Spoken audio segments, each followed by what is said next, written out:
का अक्स देखकर वाजिद का दिल भर आया। उसी वक्त एक ज़ैफ़ा खेतों की तरफ उजरत के लिए जा रही थी। उसके पास 4 रोटियां थीं। वाजिद साहब ने उसे रोका और मोहब्बत से अर्ज किया, अम्मा जान, इन रोटियों में से एक टुकड़ा इस कुतिया को अता कर दीजिए।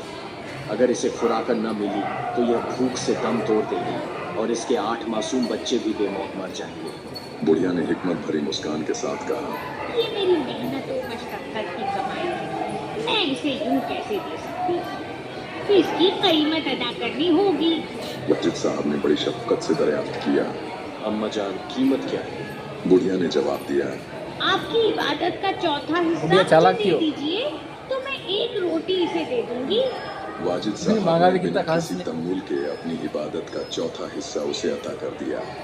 बुढ़िया ने कुतिया को एक टुकड़ा दिया, मगर उसकी भूख अब भी बाकी थी। रफ्ता रफ्ता उस बुढ़िया ने अपनी 4 रोटियां उस कुतिया को खिला दी। इस दौरान वाजिद साहब ने अपनी पूरी इबादत उस बुढ़िया को नजर कर दी। उस कुतिया और उसके मासूम बच्चों की जान बच गई। बुढ़िया को इबादत का अज्र व सवाब हासिल हुआ और वाजिद साहब, जिनकी इबादत इख्तिताम को पहुंच चुकी थी, अपनी इस कुर्बानी के सवाब में जन्नत के हकदार ठहरे। इस वाकया को सच्चिदानंद घन ब्रह्म की मुकद्दस वाणी में यूं बयान किया गया है, और कहते धर्म तो दसके नहीं दसके तीनों लोग, और खैर है तुम्हें खैर है कीजिए अदब हो। मतलब ये है कि नेकी और अज्र का कोई भी अमल कभी जाया नहीं होता, चाहे तीनों आलम तबाह क्यों न हो जाए, मगर नेकियों का अज्र हमेशा बाकी रहता है।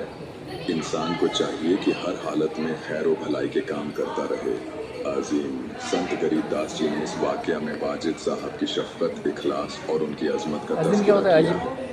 हवाला संत गरीबदास जी महाराज की मुकद्दस वाणी नंबर 42 सफ़हा 116 और वाणी नंबर 105 सफ़हा 150 से मेरी बेटी तो बोली, यहाँ तो बहुत 151। मक्खे पीछे। बाखबर राम पाल जी महाराज की किताब यथार्थ भक्ति बोध से। बहुत खराब है शायद।